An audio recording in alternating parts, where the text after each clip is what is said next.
Class 9। इस class में हम सर्कल्स चैप्टर में कुछ और टर्म्स के बारे में बात करेंगे जिसका यूज होना है इस चैप्टर में। तो लास्ट क्लास में भी हमने कुछ बेसिक टर्म्स के बारे में बात की थी। आज भी हम इस क्लास में कुछ और आगे टर्म्स के बारे में बात करते हैं। तो देखो, आज जो सबसे पहला जो टर्म हमें पढ़ना है इस चैप्टर का वो है arc of a circle. Arc of a circle, ARC, arc. अब देखो आर्क क्या होता है। जैसे ये सपोज हमारा क्या है, ये एक सर्कल है, ठीक, और ये सर्कल का सरकमफ्रेंस है। सर्कल की जो बाउंड्री होती है उसे क्या बोलते हैं भाई? सर्कल का सरकमफ्रेंस, ठीक। अब सर्कल के सरकमफ्रेंस को अगर हम पार्ट वाइज ब्रेक कर दें, ठीक, जैसे सपोज हमने इस पार्ट से लेके इस पार्ट को ब्रेक कर दिया, यानी कि सपोज इसका नाम हमने दे दिया A और ये भी नाम हो गया B। इस नीचे इस पॉइंट को नाम दे दिया C, ऊपर इस पॉइंट को नाम दे दिया D, ठीक। तो ये जो पार्ट है इस सरकमफ्रेंस का ACB, यानी कि ये वाला पोर्शन ACB, ये एक आर्क कहलाएगा, ठीक है। Part of the circumference of a circle is generally known as an arc, ठीक। किसी भी सर्कल के सरकमफ्रेंस का जो एक छोटा सा पार्ट होता है उस पार्ट को आर्क बोलते हैं, ठीक। जैसे ये वाला जो पार्ट है ये एक आर्क है, ठीक। अब इसको छोड़ के जो बाकी ऊपर जो है, जो बिगर पोर्शन है, बड़ा वाला पोर्शन है, वो भी हमारा आर्क ही है, ठीक है। ये जो नीचे वाला पोर्शन है ACB, ये भी हमारा आर्क है।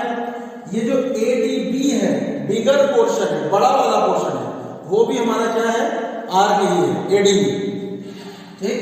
अब जो छोटा वाला आर्क होता है और जो बड़ा वाला आर्क होता है, दोनों का अलग अलग नाम है, ठीक है।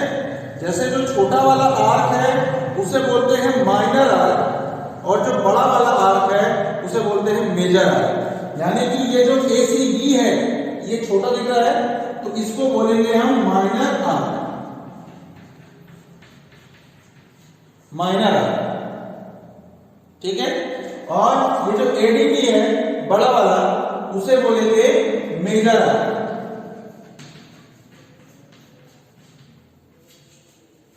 ठीक है। माइनर आर्क, मेजर आर्क, बात समझ आ गई? ये होता है हमारा आर्क का कंसेप्ट, ठीक है। अब चलो नेक्स्ट हमें बताना है किसी सर्कल के सेक्टर का क्या मतलब होता है, सेक्टर ऑफ ए सर्कल। तो देखो,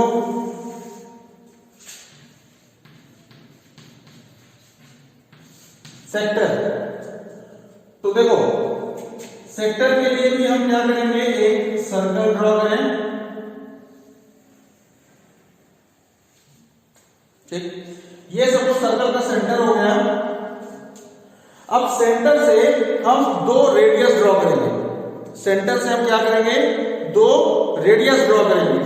तो रेडियस के लिए क्या करते हैं? सेंटर से सरकमफ्रेंस से किसी भी पॉइंट को मिला दें, तो ये हमारा एक रेडियस हो गया।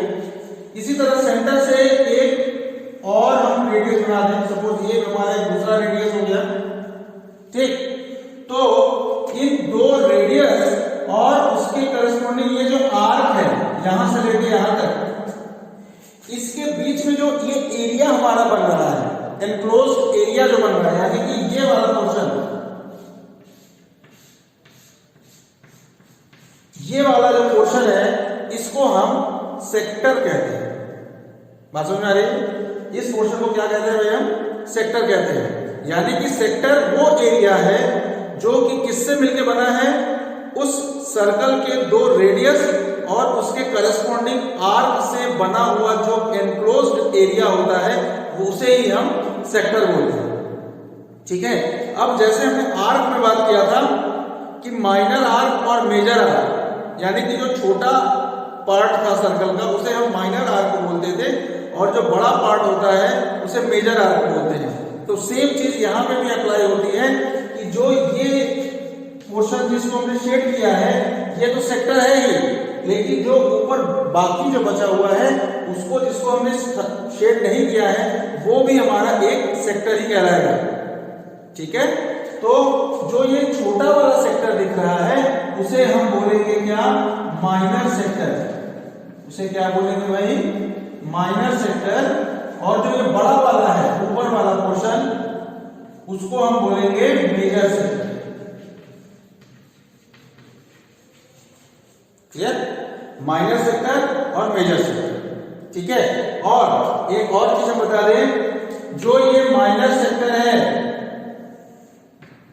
ये दोनों रेडियस सर्कल के सेंटर पे, ये हमारा सेंटर है ना, सेंटर को, अब ये दोनों रेडियस सर्कल के सेंटर पे जो एंगल बनाते हैं, ये वाला जो एंगल है चूंकि ये सेंटर पे बना है इसलिए इस एंगल का नाम होता है सेंट्रल एंगल। ठीक है, इस एंगल का नाम क्या है भाई, सेंट्रल एंगल। बात समझ में आ गई, ये सेंट्रल एंगल हो गया, ये माइनर सेक्टर हो गया, ये मेजर सेक्टर हो गया। तो ये सेक्टर का कंसेप्ट क्लियर हो गया भाई कि सेक्टर किस तरीके से मिलकर बनता है, कैसे बनता है। तो दो रेडियस और करेस्पॉन्डिंग आर्क से मिलके सेक्टर बनता है। ठीक है, जो छोटा सेक्टर होता है उसे माइनर सेक्टर बोलते हैं और जो बड़ा सेक्टर होता है उसे मेजर सेक्टर बोलते हैं। ठीक है, चलो अब नेक्स्ट जो टर्म हमें यूज करना है वो है सेगमेंट। चलो देख लेते हैं एक बार सेगमेंट क्या होता है।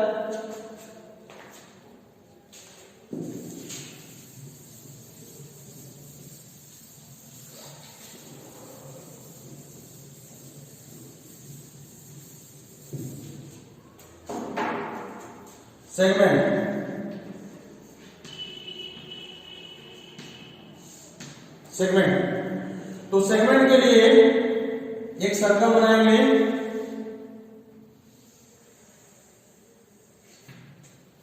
अब सेगमेंट कैसे बनता है, तो देखो ये सर्कल का सेंटर हो गया O।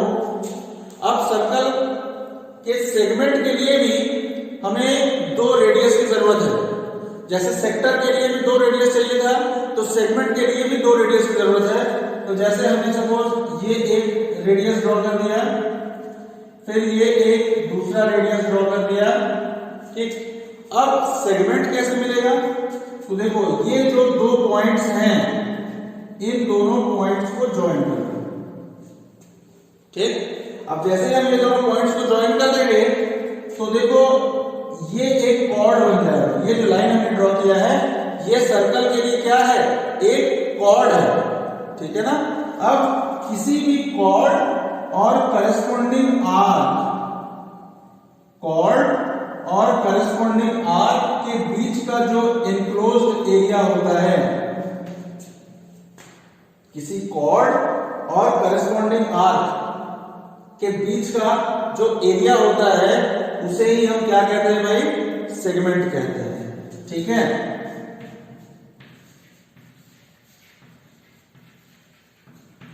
ये सेगमेंट हो गया। बात समझ आई। तो इसमें इन जनरल देखो हमें रेडियस की जरूरत फिलहाल नहीं पड़ेगी। ठीक है ना, तो इसमें रेडियस को हटा देना है, रेडियस की जरूरत नहीं है। अगर हम इसमें रेडियस न बनाते तो भी चल जाता है।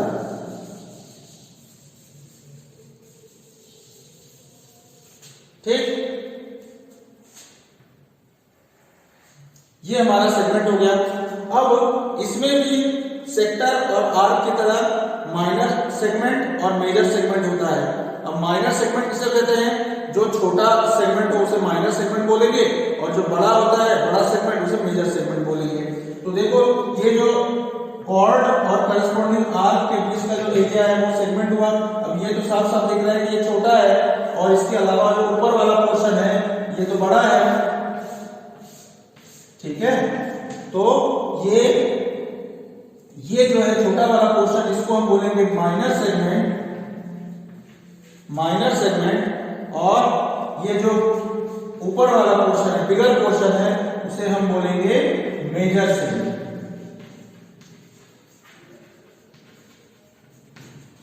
ठीक है, उम्मीद करते हैं समझ में आ गया होगा ये सारी चीजें।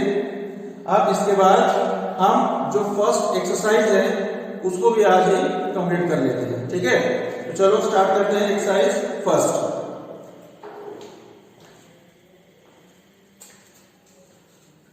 तो देखो एक्सरसाइज 10.1 जो है उसका पहला क्वेश्चन है फिल इन द ब्लैंक्स। इसमें फर्स्ट पार्ट में दिया है कि the centre of a circle lies in, फिर ब्लैंक है, फिर ऑफ द सर्कल, और ऑप्शन में दिया है आइदर एक्सटीरियर और इंटीरियर। किसी भी सर्कल का जो सेंटर है वो सर्कल के इंटीरियर यानी कि अंदर होता है या एक्सटीरियर यानी कि बाहर होता है। तो किसी भी सर्कल का जो सेंटर कहां पे होता है भाई? सर्कल के इंटीरियर में ही तो होता है, अंदर ही तो होता है, इसलिए इसका फर्स्ट का आंसर हो जाएगा इंटीरियर। ठीक, चलो second part, a point whose distance from the center of a circle is greater than its radius lies in, फिर ब्लैंक है, ऑफ द सर्कल, एक्सटीरियर और इंटीरियर। अब इसमें देखो क्या कह रहा है कि कोई भी सर्कल है, सपोज ये हमारा सर्कल है, ठीक है, और एक कोई पॉइंट है जो कि इस कहां पे है वो पॉइंट? तो कह रहा है कि उस पॉइंट का सेंटर से जो डिस्टेंस है वो रेडियस से ज्यादा है। तो रेडियस तो देखो ये हमारा रेडियस 1, ये हमारा रेडियस 1। अब जो पॉइंट है हमारा वो इस रेडियस से ज्यादा उसका डिस्टेंस है, यानी कि वो पॉइंट जो होगा कहीं इस तरफ कहीं होगा, मतलब सर्कल के बाहर होगा, तभी तो वो रेडियस से बड़ा उसका डिस्टेंस हो जाएगा सेंटर से, है ना। तो ये पॉइंट कहां पे आ जाएगा भाई? एक्सटीरियर में आ जाएगा। अगर कोई पॉइंट सर्कल के अंदर हो, सपोज यहां पे हो, कहीं पे भी हम ले सकते हैं, अगर कोई पॉइंट सर्कल के अंदर है तो उसका क्या प्रूफ है भाई? कि हम सेंटर से उस पॉइंट की डिस्टेंस मेजर करेंगे, डिस्टेंस मापेंगे।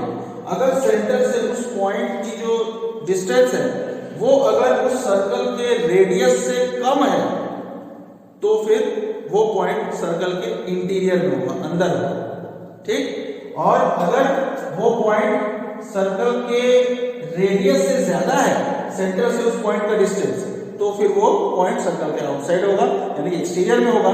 और अगर कोई एक पॉइंट है और कह रहा है कि उस पॉइंट से सर्कल के सेंटर का डिस्टेंस अगर रेडियस के इक्वल है, रेडियस के ही बराबर है, तो फिर वो जो पॉइंट होगा वो सर्कल के सर्कमफ्रेंस पे होगा।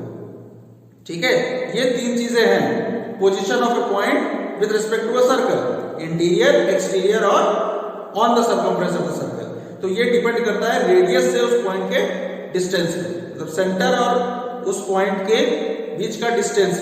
अगर वो रेडियस से बड़ा है तो वो एक्सटीरियर ऑफ द सर्कल होगा, अगर वो रेडियस से छोटा है तो फिर इंटीरियर ऑफ द सर्कल होगा, और वो रेडियस के इक्वल है तो फिर वो ऑन द सर्कमफ्रेंस होगा। तो फिलहाल इस क्वेश्चन में दिया हुआ है कि वो रेडियस से बड़ा है, तो इसका मतलब वो पॉइंट जो है कहां होगा भाई?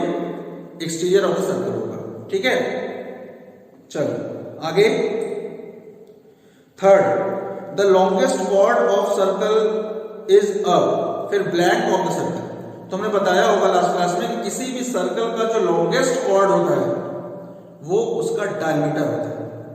ठीक है, किसी भी सर्कल में ले लो, किसी भी सर्कल का जो लॉन्गेस्ट कॉर्ड, सबसे लंबा कॉर्ड, उस सर्कल का हमेशा डायमीटर होता है। ठीक, fourth, an arc is a फिर blank when its ends are ends of a diameter. मतलब अब इसमें मेजर और माइनर बोल रहे, तो सीधी सी बात है कि माइनर आर्क तभी बात आती है जब कोई एक छोटा हो और दूसरा बड़ा हो। अब अगर कोई सर्कल में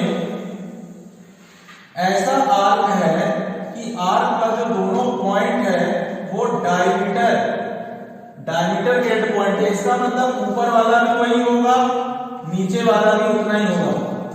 मतलब ऊपर और नीचे दोनों का जो आर्क का जो लेंथ है वो सेम है, ठीक है। और जब दोनों आर्क का लेंथ सेम है तो सिंपल उसको बोला जाता है मेजर आर्क। दोनों ही मेजर आर्क है, ऊपर वाला भी मेजर आर्क है, नीचे वाला भी मेजर आर्क है। क्लियर? चलो आगे।